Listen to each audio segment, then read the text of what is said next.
Musyab bin Umair, salah seorang sahabat Muhammad. Alangkah baiknya bila kita memulai kisah ini dengan bantu channel ini dengan cara like, comment, subscribe. Musyab bin Umair adalah seorang remaja Quraisy terkemuka, paling tampan, penuh dengan jiwa dan semangat muda, sejarawan dan ahli. Riwayat menjelaskan masa mudanya dengan ungkapan, seorang penduduk Mekkah yang mempunyai nama paling harum. Dia lahir dan dibesarkan dalam kesenangan, serta tumbuh dalam lingkungannya. Mungkin tidak seorang pun di antara anak-anak muda Mekkah yang beruntung dimanjakan oleh kedua orang tuanya sedemikian rupa sebagaimana Musyab bin Umair. Mungkinkah anak muda yang serba kecukupan, biasa hidup mewah dan manja, menjadi buah bibir gadis-gadis Mekkah dan menjadi bintang di tempat-tempat pertemuan, akan berubah menjadi pelaku cerita tentang keimanan dan kepahlawanan?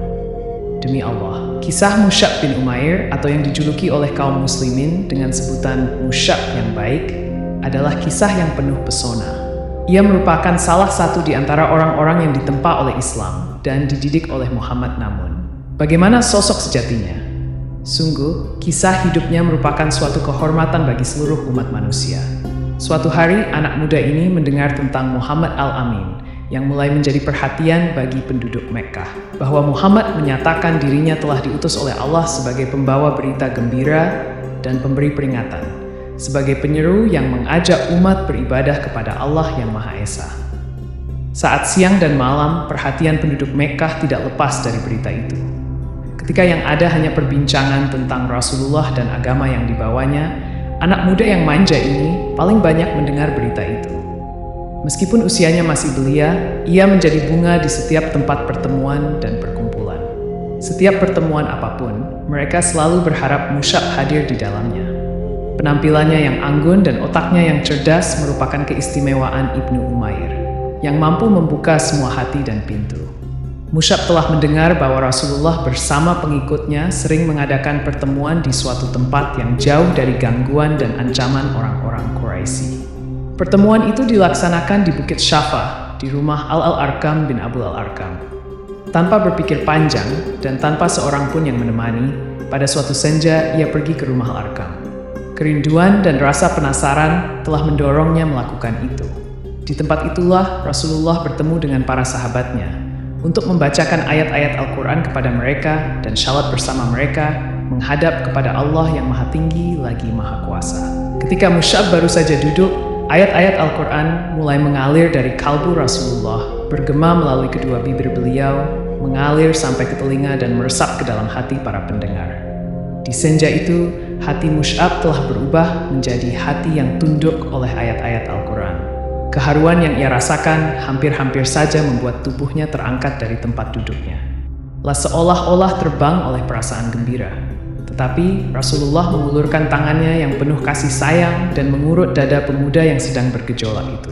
Tiba-tiba hatinya berubah tenang dan damai bagai lautan yang dalam.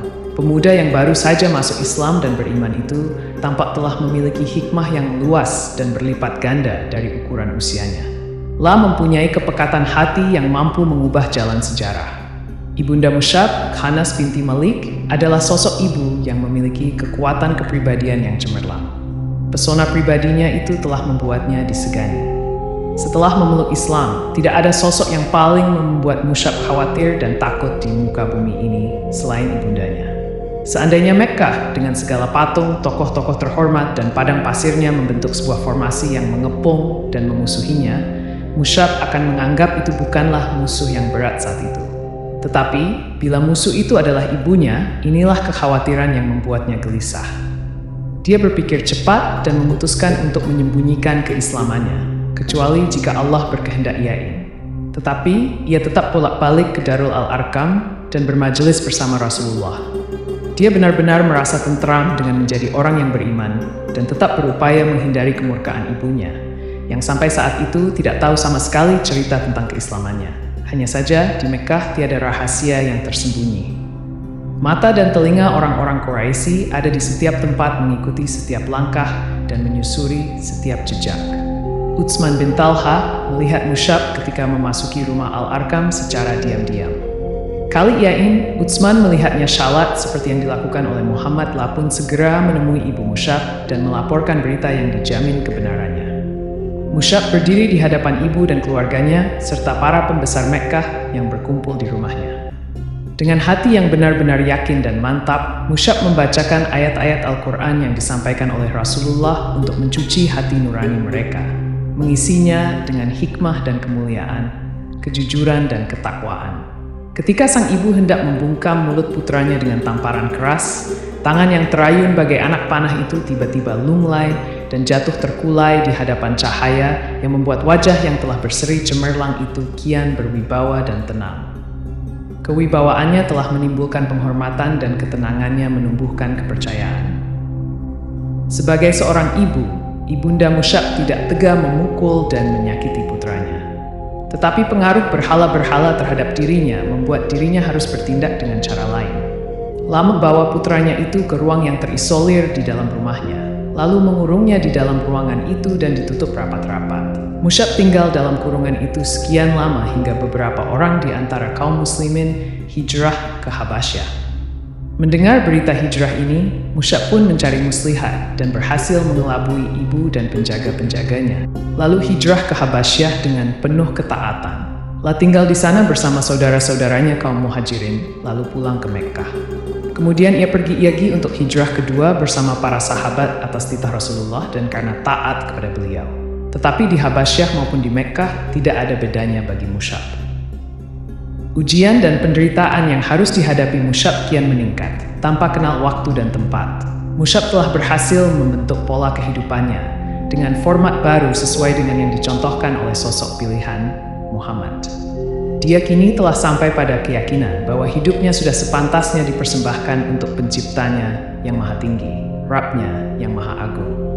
Suatu hari ia muncul di hadapan beberapa kaum muslimin yang sedang duduk di sekeliling Rasulullah. Saat memandang Musyab, mereka semua menundukkan kepala dan merasa prihatin. Beberapa orang di antara mereka berlinang air mata karena terharu.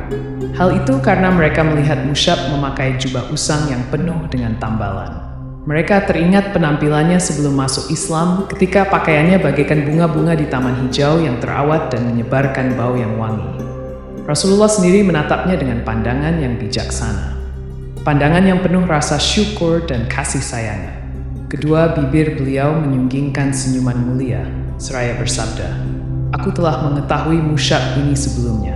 Tidak ada pemuda Mekkah yang lebih dimanja oleh orang tuanya seperti dirinya." Kemudian ia meninggalkan itu semua karena cinta kepada Allah dan Rasul-Nya.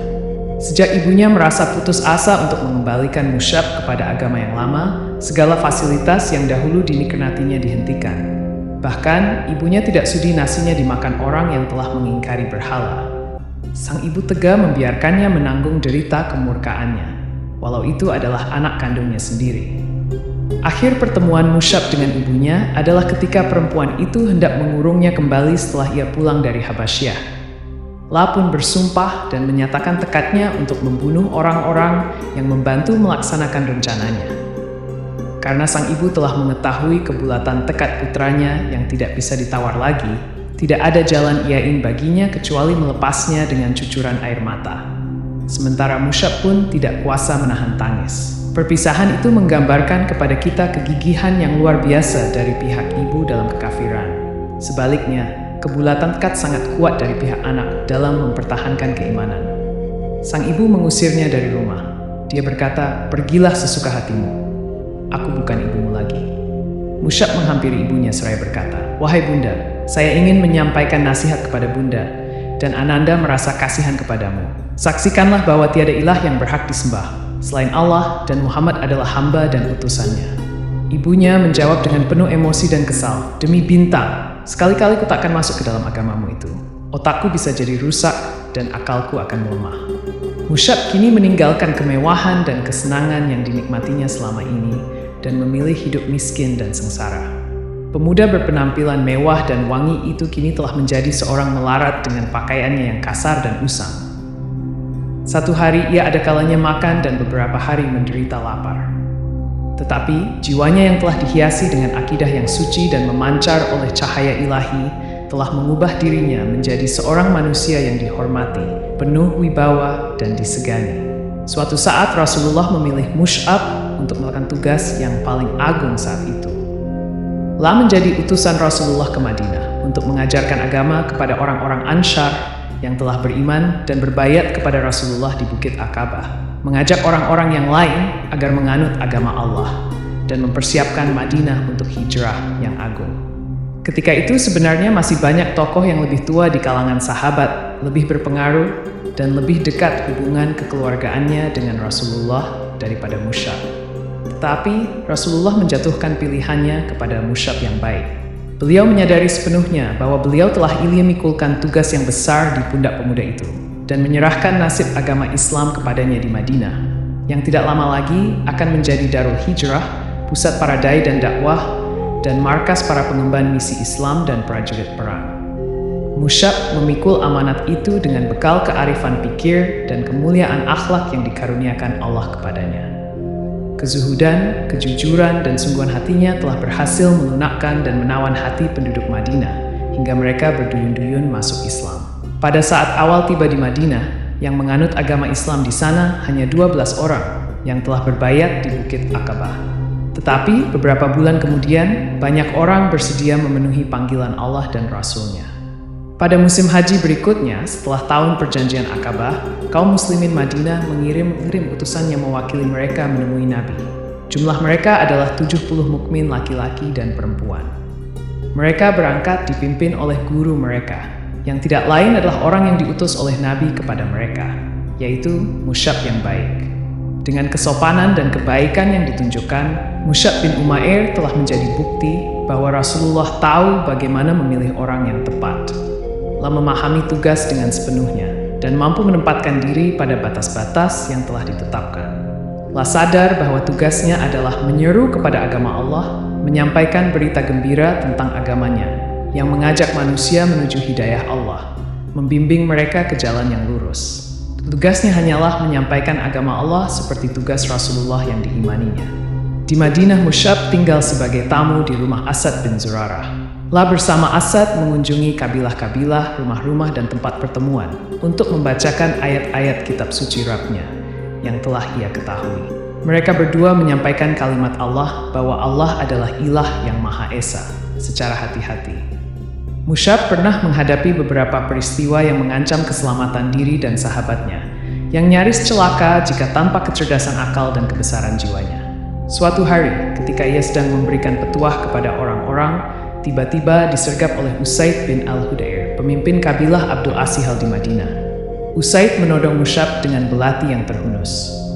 Dia sangat murka dan sakit hati menyaksikan Musyab yang datang untuk menyelewengkan kaumnya dari agama mereka, membujuk mereka agar meninggalkan Tuhan-Tuhan mereka, dan menceritakan Allah yang Maha Esa yang belum pernah mereka ketahui sebelum itu.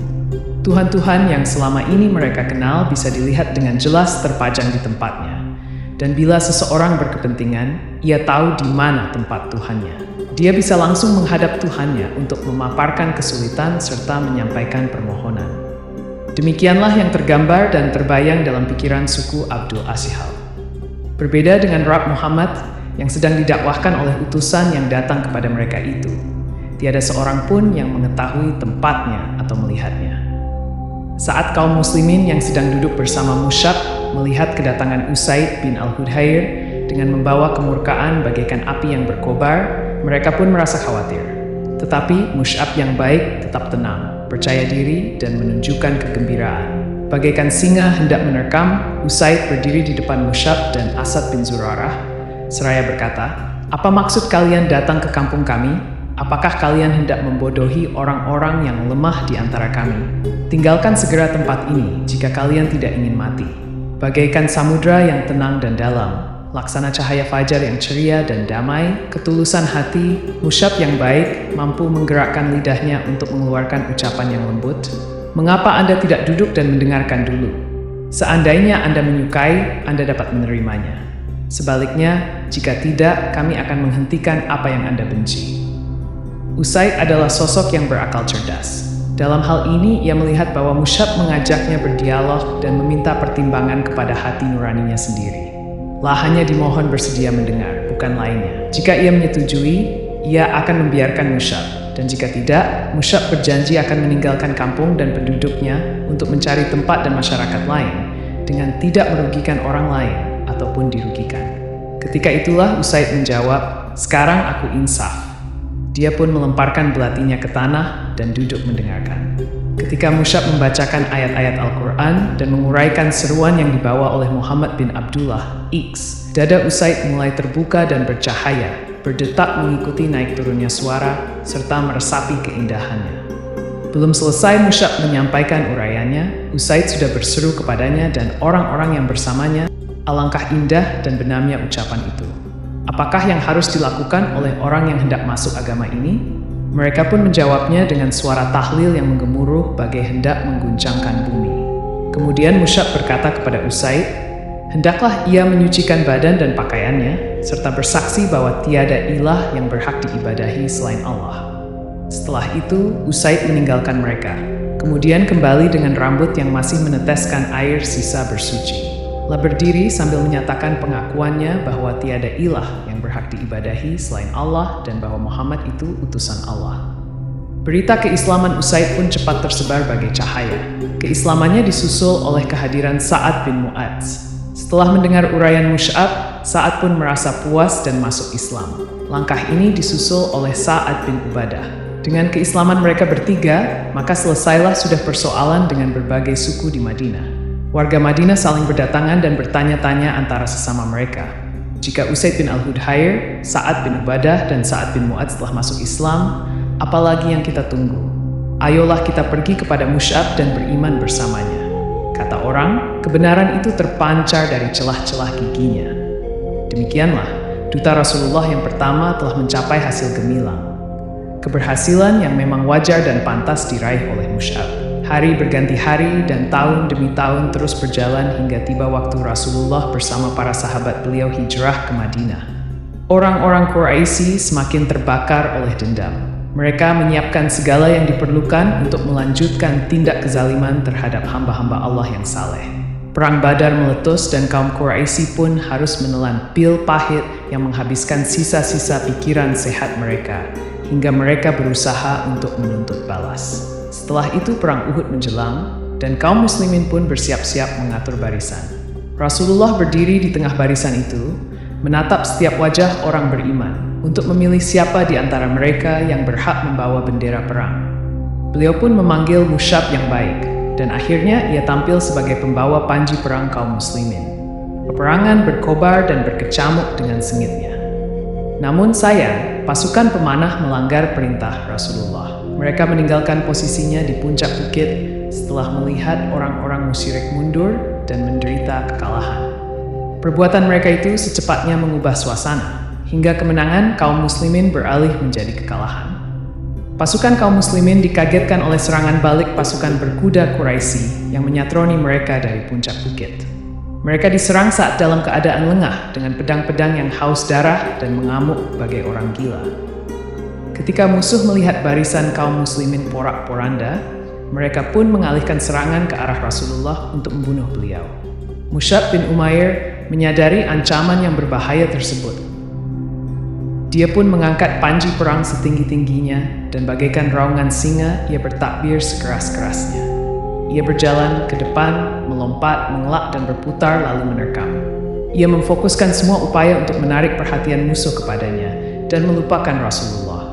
Ia bertahan sendirian bagaikan satuan pasukan. Sungguh, walaupun seorang diri, Musyab bertempur laksana pasukan tentara besar. Sebelah tangannya memegang bendera bagaikan tameng kesaktian, sedangkan yang sebelah lagi menebaskan pedang dengan matanya yang tajam. Tetapi, musuh kian bertambah banyak. Mereka hendak menyeberang dengan menginjak tubuhnya untuk mencapai posisi Rasulullah. Sekarang marilah kita perhatikan saksi mata yang akan menceritakan saat-saat terakhir dalam kehidupan Musyab bin Umair. Ibnu Sa'ad menuturkan, Ibrahim bin Muhammad bin Syurahbil Ai Abdari menceritakan kepada kami dari ayahnya yang berkata, Musyab bin Umair adalah pembawa bendera di perang Uhud. Tatkala barisan kaum muslimin kocar-kacir, Musyab tetap bertahan pada posisinya. Ibnu Kamiyah datang berkuda, lalu menebas tangan kanannya hingga putus. Musyab mengucapkan, Muhammad itu tiada lain hanyalah seorang utusan yang sebelumnya telah didahului oleh beberapa utusan. Kini ia memegang bendera dengan tangan kirinya sambil membungkuk melindunginya. Musuh pun menebas tangan kirinya itu hingga putus pula. Musyab membungkuk ke arah bendera, lalu dengan kedua pangkal lengan, ia mendekap bendera ke dada sambil mengucapkan, Muhammad itu tiada lain hanyalah seorang utusan, dan sebelumnya telah didahului oleh beberapa utusan. Musuh menyerangnya kembali dengan tombak, dan menusukkannya hingga patah. Musyab akhirnya gugur, dan bendera perang pun jatuh. Musyab gugur, dan panji perang jatuh. Lah gugur sebagai bintang dan mahkota para syuhada.